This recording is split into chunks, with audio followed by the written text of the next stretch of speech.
Welcome into Austin Now, live on the Fox Local app from the Fox 7 Austin newsroom on this Wednesday. If you're like any of us here, maybe you have an election night hangover from yesterday. Of course, those results coming in when we talked to you about 24 hours ago, certainly the big topic on everybody's mind during that time was Proposition Q here in Austin, a big rejection by Austin voters not wanting to see that $300 property tax increase for the typical homeowner. Of course, a rate that would have increased those taxes $110 million for the city of Austin budget. That budget approved in August for $6.3 billion. So Austin voters speaking very loud and clear last night, rejecting that. Really wasn't close. We pretty much called it, during our 9 o'clock show. So a big showing by Austin voters. Of course, something else we were talking about were Props B and A down in Bexar County for the new Spurs arena, them trying to basically secure a new arena that would go to the downtown area, all part of something called Project Marvel, a $1.3 billion arena that they want to see put up there, that lease they currently have on the Frost Bank Center lasting until 2032, and people down in Bexar County wanting to make sure that the current Frost Bank is not just left there idle. They're going to turn that into the permanent rodeo grounds and hopefully have that thing up and running and renovated to make it work for that. As one Bexar County judge said leading up to this, they don't want that to become Houston's version of the Astrodome, which at the time, eighth wonder of the world, a big deal, air conditioning, a dome, state-of-the-art in the 1960s. Now it is just a storage facility. So that were the updates from last night. A big win for people that did not want to see that property tax increase. As we head into today, a historic day, not in the best way, though. This is the 36th day of the government shutdown, which is now the new all-time record. The previous record was 35 days set during the first Trump administration from 2018 to 2019. That, of course, was over border wall funding. This having much to do with health care subsidies. The Republicans calling this the Democratic shutdown, some even calling it the Schumer shutdown in terms of talking about Senate Minority Leader Chuck Schumer. So this continues into day 36. It doesn't look like we're going to see any end in sight as it stands right now. We actually were trying to talk to Congressman Lloyd Doggett earlier today. We're going to talk to him on Friday to learn more about this. And when we spoke to him about 3 or 4 hours ago, he was telling us that he hopes by Friday he will have a better update on exactly where we stand with this government shutdown. He was talking to us from Washington, D.C. in his office. So he out there doing his best trying to get this thing figured out, as I'm sure a lot of people are trying to get things figured out as this shutdown continues. Something we have been talking about for the last couple of weeks regarding this shutdown, something that everybody does for the most part, is fly. And so concern about airports, ground delays, ground stops. We were told today by the Secretary of Transportation, Sean Duffy, given an update essentially on something we feared might happen. So according to Duffy, based upon the fact that they have low numbers right now with air traffic controllers, 13,000 of these air traffic controllers not getting paid. So in order to sort of reduce that stress, the Federal Aviation Administration said earlier today in a press conference, they're taking, quote, the extraordinary step of reducing air traffic by 10% across 40 high-volume airports. And that's beginning Friday morning, and this is in order to maintain safety. We don't know the exact airports. They said undisclosed at the time. So in looking at the numbers, the cutback stands to impact thousands of flights nationwide because the FFA directs more than 44,000 flights daily, and this thing just continues to go on because of the shutdown. So they're not aware, and this is according to FFA Administrator Brian Bedford. I'm not aware in my 35-year history, his 35-year history, in the aviation market where we've had a situation where we're taking these kinds of measures. So certainly unprecedented, as we mentioned, unprecedented with this being the 36th day of the shutdown, which is a new record. It would certainly be interesting to see if this continues. I mean, we're not that far away from Thanksgiving. We know a lot of people are going to be traveling during that time, or at least have planned to. But when you talk about reducing air traffic by 10% across 40 high-volume markets, what does that look like for people that may be coming into town, for people trying to leave town, Certainly all eyes are going to be on Austin Bergstrom Airport. We'll continue to keep you guys updated as best we can as we learn more. Some more information on this, just to give you guys some numbers. Let's see. Air traffic controllers have been working unpaid since the shutdown began October 1st. Most have been on duty 6 days a week while putting in mandatory overtime, with some calling out of work due to frustration. Must be frustrating to show up to work and not get paid, taking second jobs, or not having money for childcare or gas. Staffing shortages during some shifts had led to flight delays that we've seen here at the Austin airport. So something we're going to keep an eye on. And of course, as I say that, I get signed out of my timer here. So something also to keep an eye on is the SNAP benefits. We knew coming into November that the benefits would start to run out. The Trump administration sort of walking back what Trump had said about waiting until the shutdown was over, saying the White House, coming back and saying, yeah, we're going to tap into this emergency fund. It'll cover, it looks like, half of what you might see, in a normal month in terms of SNAP benefits, food stamps, for people that may understand it better as that. So this is according to the Center on Budget and Policy Priorities. So they look at Policy Insight and looking at the numbers of all of this. So the administration says they're not going to spend all the SNAP funds that are available. What they said they will do is release 2/3 of the SNAP funding it's committed to partially cover November benefits. The analysis has determined cutting families' benefits is far more necessary and shortchanging millions of families. So we're looking at about $3 billion in SNAP benefits being issued, which is about 2/3 of the $4.65 billion the administration says is available. But according to other numbers, if you want to fund this thing for a full month, you're looking at $8 to $9 billion. I know our reporter Marco Bittnell was out at the Central Texas Food Bank yesterday, actually going and talking to people waiting in their cars, waiting in line, trying to get food, speaking with some people, and this is, what he said talking to them is, one man said to him, hey, this is the greatest country in the world, and people are out here starving. Another family he talked to, a woman, her mother, and a 1-month-old baby in that food line. And eventually, at the end of that day, the food bank telling Marco that they actually had to turn quite a few people away. So there are people here in Central Texas looking for these SNAP benefits, looking for food, going and finding something at the Central Texas Food Bank, but ultimately not everyone able to get the resources they need, because they're getting, instead of maybe 300 people that's normally coming, you're looking at maybe 600 people. So just a numbers issue, as you can see with everything we're talking about here. Not enough money, not enough funding, people not getting paid. It's quite a nightmare out there right now. So I've got about a minute and a half left in this first break, but something else I wanted to point out. Many of you have seen the video, of course, of that terrifying plane crash in Louisville, Kentucky from yesterday, a UPS plane taking off from Louisville at Muhammad Ali Airport, going to Hawaii, crashing. At the time we first reported it, there were 3 people that had been reported dead. That number, told to us by Governor Andy Beshear, he feared that number would rise. It did rise. It went up to 9, and then most recently, within the last hour, being told by Fox News, that number now stands at 11 people killed. Just a horrifying accident. If you go on our social media pages, if you head to my Instagram, Alec Nolan TV, you'll see the video of this crash from various angles. Just horrifying to watch, and certainly something that is going to continue to be investigated. But all that jet fuel on there, just a giant smoke plume could be seen, for miles around the area. So certainly a devastating issue there. We'll continue to keep you guys updated as we learn more. Governor Andy Beshear trying to update people of Kentucky as best as possible. So we are going to take our first break now. When we get back, though, I do want to talk about some things here locally.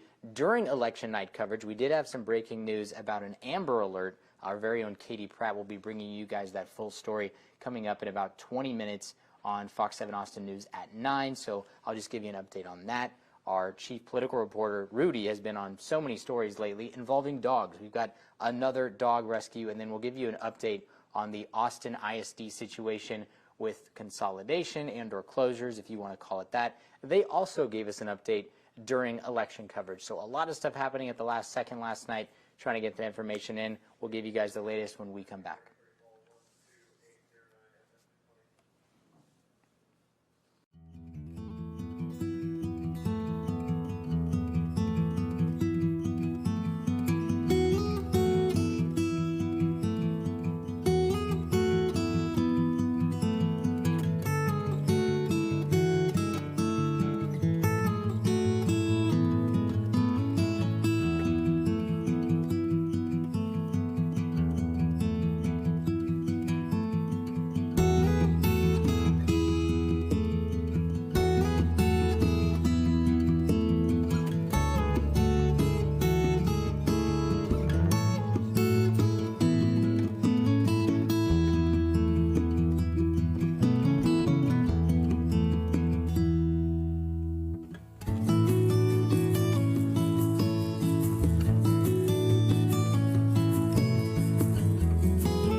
welcome back into Austin Now on this Wednesday. It's actually my Friday, by the way, so Thursday and Friday is my Saturday, Sunday. Anyway, welcome back. I know we mentioned a lot of things at the top of the show regarding the government shutdown, of course, something we've been following until this thing ultimately stops. I think we'll continue to talk about that, of course. A lot impacted by this, and we're going to get an update from Congressman Lloyd Doggett on Friday to try and get you guys some more answers and clarity on exactly what's going on in Washington, D.C., and if there is an end in sight, as now the Transportation Secretary, Sean Duffy, says this is going to affect air travel, airspace for millions of Americans. So more on the local side here in Austin. During our election coverage last night, we had some breaking news regarding an Amber Alert. So I'll just read you guys the details in terms of, what we have learned so far, a story that our very own Katie Pratt is on tonight. So just as a straight up update, there was a baby involved with this, not even a 2-month-old. We do know the baby is safe. So that first things first out the gate there, the baby is safe. The mother arrested. So I don't want to give away too much, of course, about this story, but Katie will give you guys all the details. This happening yesterday, and of course, something we'll continue to look at, and you can find some more details, of course, on our website, fox7austin.com. Also, during last night, during this election coverage, we got a press release from Austin ISD, which has been on many people's minds around Austin for quite some time now regarding this consolidation plan, as I call it, a closure plan, as they try and get rid of this $20 million budget deficit that they're dealing with. And really what it came down to is them having to make the tough decision to decide, hey, where do we trim the fat? Where do we cut the fat here? And trying to get rid of possibly 13 schools, 11 of those being elementary schools. But as we heard last night, another update, that we've seen boundary changes over the course of time. We've seen them talk about adjusting things here or there, where kids are going to be reassigned. Yesterday, a big move because they're actually removing 3 elementary schools from that vote that we're planning to see on November 20th. So I'll just read you guys the latest update. This is from Superintendent Matias Segura, who we've talked to over the course of this. So in the letter last night, he announced the change, saying that the district is adjusting its timeline. However, a vote will still happen on November 20th on the relocation of the school-wide dual language programs and the consolidation and boundary changes in support of the turnaround plans, as is required by the Texas Education Agency. This is a direct quote from Segura. In that letter, he says the turnaround and improvement plans are a required process to ensure our schools meet state standards. We strive to implement these plans while preserving and strengthening what makes us Austin ISD, our vibrant, loving, and innovative school communities.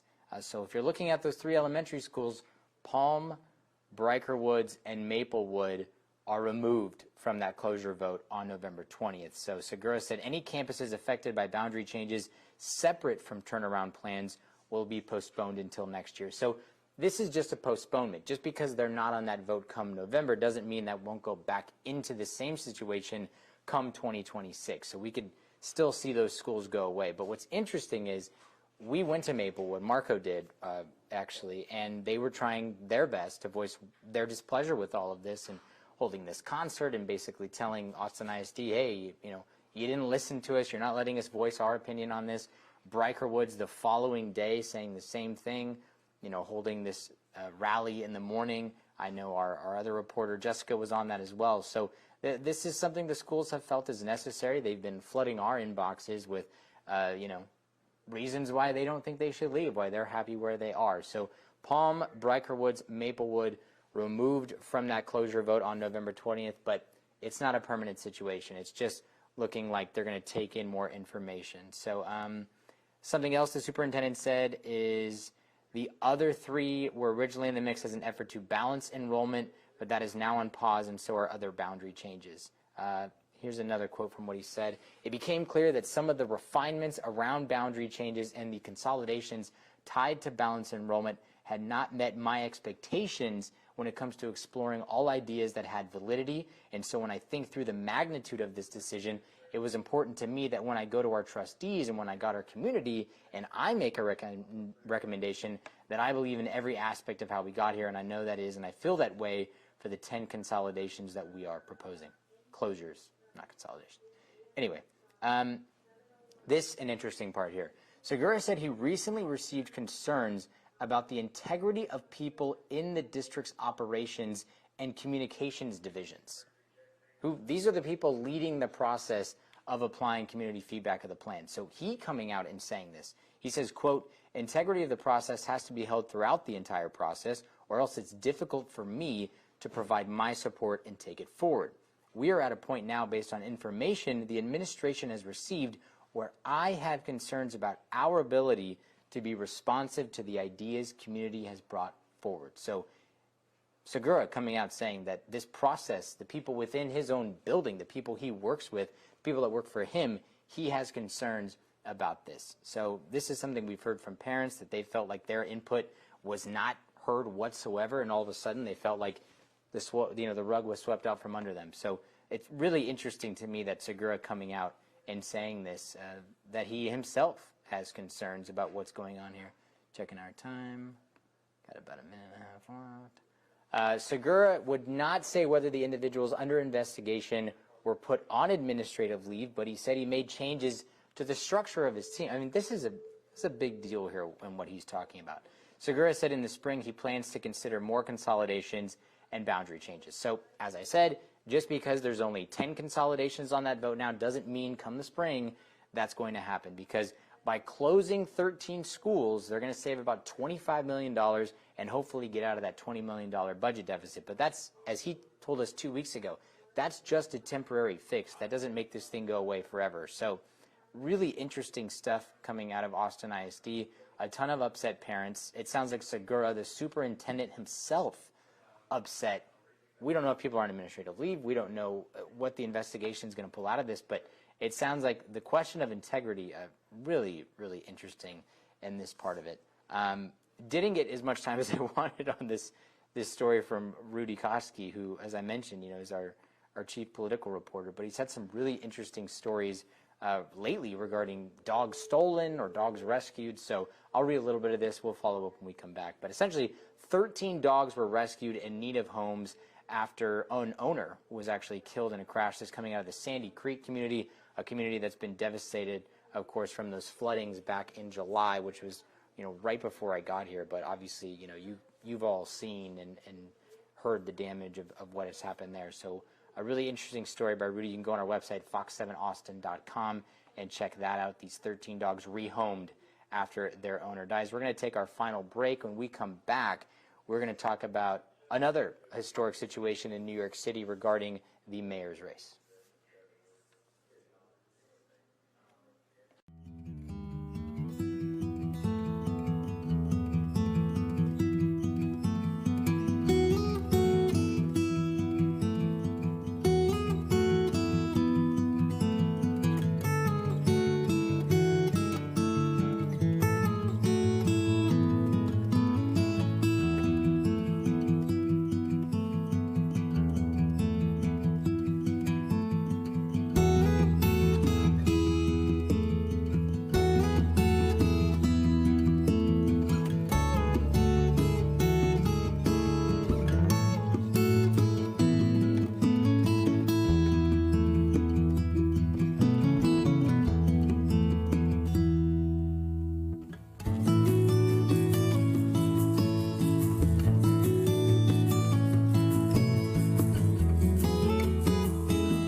welcome back to Austin Now. You're watching us live on the Fox Local app. We are in the Fox 7 Austin newsroom. Final segment of this show here. We've talked about a lot of things over the last couple of days, both nationally and locally. I wanted to follow up on Rudy Koski's story involving these 13 dogs that were rescued. Yes, 13. So a sad story. The dog's owner was killed in a crash on Nameless Road in the Leander area on October 17th. These dogs were taken in by a person named Peyton Coker, who posted about her rescue effort on social media for neighborhoods in Northwest Austin and Cedar Park. So she said her first instinct was, okay, there's 13 dogs who don't have anywhere to go at the moment. What can I do? Can I reach out to Nextdoor? Can I reach out to Facebook? So trying to do everything she can. So the dogs are currently staying on a ranch that's actually owned by Peyton's mother, which is close to their original home. They're mostly mixed breeds. They range in size. There's 5-month-old puppies, up to senior dogs. So, I mean, just really a sad story here, but hopefully one that ultimately ends in a happy way. So 13 dogs. So she's posted on social media. If you go on our website, fox7austin.com, go find this story. There's a GoFundMe page. There's information on them to help save these dogs. Look, I'm sure they'd like to keep them all together. I don't know if that's possible, but even if people are looking to foster them, 13 dogs out here, their owner killed in a crash, just a really sad story. But, hopefully, I know people here in Central Texas love their dogs. So if I could take one, I'm sure I would. I've already got one. I don't need another one. Anyway, perhaps the story of the night for the nation, and we had governor races last night in, Virginia and New Jersey, but the real story coming out of last night, Zohran Mamdani, the next mayor in New York City, the biggest city in all of the United States, a man who claims to be a democratic socialist who defeated Andrew Cuomo. I mean, really a political dynasty there in New York. Of course, he was the governor of New York at one point during COVID, actually. So Zohran Mamdani getting 1 million votes last night to become the next mayor of New York City. So, of course, there has been a ton of reaction, not just here, but globally as well. And if you go down enough of a rabbit hole with Zohran Mamdani, there's a lot of different angles and ways to look at things. So he's only 34 years old, claims to be a democratic socialist. He's been called a communist by many in the Republican Party here in the United States. He was actually born in Uganda, but his heritage is Indian. So there's confusion on, when you say he's Ugandan and then people look at, they're confused. Anyway, born in Uganda. He has Indian heritage, so he's the first Muslim mayor of the city, and there's been a ton of debates over, democratic socialism and what this means for U.S. foreign policy as well. How are other leaders going to react to this? So, he grew up in Kampala, the capital of Uganda. His mother actually is a film director. If you've ever seen the Disney film, The Queen of Katwe, he was the music supervisor for that. I found an old video, I believe 2016 timeline. He joked that nepotism and hard work could actually go a long way, so he was sort of being self-deprecating about that with his mother, who's made a good amount of films as well as had her own successes. And Zohran saying that they made history last night. He himself saying they defeated a political dynasty. So I wanted to read some of the things that the Republicans have said in response to this. Of course, I was just looking at a video before we came on. President Donald Trump speaking with Fox's Bret Baier in a one-on-one interview, and Bret Baier obviously asking him about last night. Donald Trump is a New Yorker. Donald Trump has always said he loves New York, and he said he wants there to be success, in the place where he spent the majority of his life. And what he said was, it's common sense versus communism now. So that was kind of the way he was pointing it out.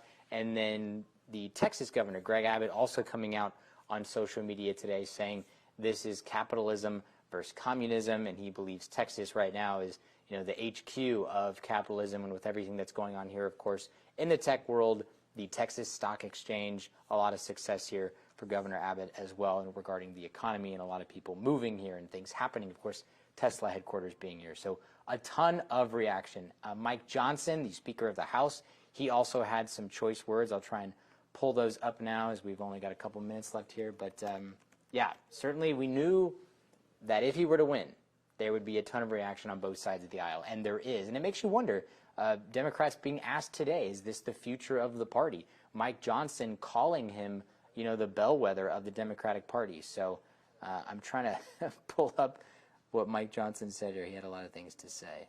No, that's an Onion article. We don't want to read that one. Speaker Mike Johnson saying, quote, "The biggest win for socialism in U.S. history and the biggest loss for the American people." So just a ton of negative pushback. Of course, on the other side of this, you've got someone like Bernie Sanders, who's very supportive, and a lot of people saying that this campaign reminded them of that Bernie Sanders of 2016 when he was getting into the presidential race, and sort of that same younger crowd of people getting behind him. And it was, you know, couldn't have been more opposite between Trump and Bernie, but both personalities, and I think a lot of people have said, you know, Zoran being the same thing. Also, Prop 50 was passed last night, and that's a whole redistricting thing, really in response to what Texas had done in terms of their redistricting. And staying on Mike Johnson now, he said, quote, "I'll make a comment about the tragedy in California last night. It's just a blatant example of Gavin Newsom's immoral leadership and the fact that they will do anything to try and rig the system to win."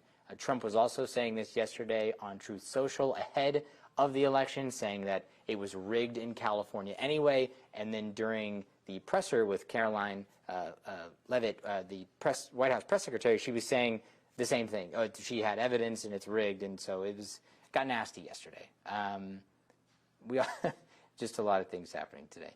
So yeah, certainly this makes the midterms, I think, a lot more interesting. The fact that you've got Mamdani in there as the next mayor of New York City, and Trump was saying that, you know, he wished it was somebody else. He said he would have voted for Cuomo because at least with Cuomo, he said, "I'd rather have a bad Democrat than a communist." So we've got this debate now between what Trump says is common sense and communism, and I firmly believe that he will have more coverage as a mayor of New York City than probably anyone we've seen in recent memory. That's going to wrap up our show for today. We will see you guys next week on Monday, hopefully, and then over the weekend we'll bring you more Saturday and Sunday as well. But thanks for joining us, and follow us just in about a minute here on Fox 7 for News at 9. Have a great night.